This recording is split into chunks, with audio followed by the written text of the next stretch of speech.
Ní Tododo, àwọn olóṣèlú ló wà nídìí ètò ààbò tó mẹ́hẹ lórílẹ̀‐èdè yìí. Buratai ló sọ bẹ́ẹ̀.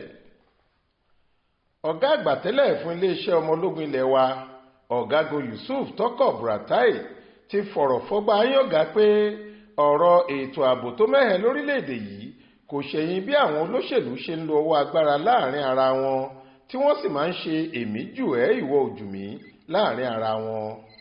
Ó ṣíṣọ lójú ọ̀rọ̀ náà lásìkò tó ń ṣe ètò ìdánilẹ́kọ̀ọ́ níbi ayẹyẹ ọdún 75 ti àwọn ẹgbẹ́ akẹ́kọ̀ọ́jáde ilé ẹ̀kọ́ yunifásitì tìlú Ìbàdàn, èyí tó wáyé lọ́jọ́ Ẹtì Friday ọjọ́ 3 oṣù kọkànlá ọdún 2023 yìí nípínlẹ̀ Ọ̀yọ́.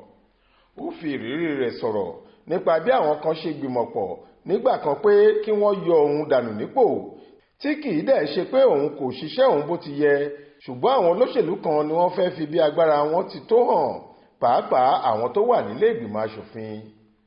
Ó sọ̀rọ̀ ọ̀hún báyìí pé àwọn èèyàn wọ̀nyí ti ní ìpinnu búburú lórí mi, lórí àwọn ìdí olóríṣiríṣi, ìmọ̀ tara ẹni nìkan tí kò tiẹ̀ papọ̀ mọ́ bí mo ti ń ṣiṣẹ́ sí. Tí a bá fẹ́ sọ̀rọ̀ lórí ètò ààbò, a ní láti fi làákàyè sọ ọ́ kí a má bàa kù síbì kan. A ní láti dojúkọ ibi tí a fẹ́ ṣe àtúnṣe sí ni, dípò kí a wá máa ṣe ojúsàájú nítorí ìfẹ́ inú wa àti ìwà ìfagbára hàn. Àwọn aṣòfin nílé ìgbìmọ̀ aṣòfin ti gbé ìgbésẹ̀ ní ẹ̀ẹ̀mejì ọ̀tọ̀ọ̀tọ̀ tàbí jù bẹ́ẹ̀ lọ tí wọ́n máa ń pè fún ìyọkúrò nípò mi nígbà náà.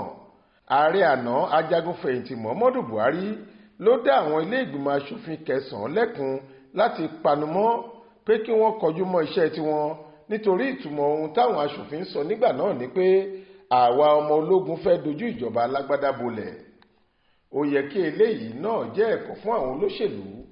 Wọ́n dojú ìjà kọ mí ni bíi pé èmi ni mò ń da ọ̀rọ̀ ètò ààbò lórílẹ̀‐èdè yìí. Ọ̀rọ̀ ètò ààbò tó mẹ́hẹ yìí la ti ń dojúkọ láti ọdún 2009. Kò ṣẹ̀yìn àwọn olóṣèlú. Tó bá dẹ̀ wu àwọn olóṣèlú láti jẹ́ ká borí ẹ̀, a máa ṣẹ́gun ẹ̀, gẹ́gẹ́ bó ṣe wí. Bákan náà ló tún gba àwọn oníṣẹ́ ọba, pàápàá àwọn tó ń ṣiṣẹ́ ìlú, nímọ̀ràn láti yàgò fún àwọn ìwà tí kò bófin mu, kí wọ́n sì yàgò fún àwọn ìwà ìbàjẹ́ bíi gbígba owó ẹ̀yìn tó ti pagbo yí ètò òṣèlú orílẹ̀-èdè yìí ká láti ọdún mọ́dún sẹ́yìn, léyìí tí kò sì jẹ́ ká jẹ́rìí ara wa, tó sì tún pagidínà ìdàgbàsókè láwùjọ. Gẹ́gẹ́ bó ti ṣàlàyé, ó ní kíkówó ìlú mì bíi kàlòkàlò, owó ẹ̀yìn, ṣíṣe owó ìlú mọ̀kùmọ̀kù, sísọ ohun tó yẹ kó ṣe aráàlú láǹfààní di tara ẹni ti pọ̀ jù lọ́wọ́ àwọn olóṣèlú wa. Èyí ló sì jẹ́ kí gbogbo rẹ̀ dojúrú débi tó dé yìí. Ó wá gbà wọ́n nímọ̀ràn láti máa ṣe déédéé, kí wọ́n sì jẹ́ kí gbogbo aráàlú máa rí wọn kedere láàrítán lórí ohun tí wọ́n bá ń dáwọ́lé fún wọn.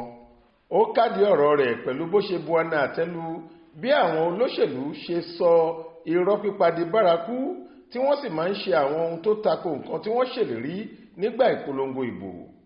Ó ní àwọn olóṣèlú máa ń ṣe ọlọ́kan òjọ̀kan ìlérí lásìkò ìpolongo ìbò, ṣùgbọ́n lọ́gán tí wọ́n bá ti gba agbára tán báyìí, òdì kejì ohun tí wọ́n ṣèlérí rẹ̀ ni wọ́n máa ń ṣe. Àìṣedéédéé wọn yìí ló mú kí àwọn aráàlú sọ ìrètí nù lára wọn, gẹ́gẹ́ bó ṣe wí. Jamiu Àbáyọ̀mí ló ṣàkójọ ìròyìn yìí fún iléeṣẹ́ tẹlifíṣàn Aláròyé online.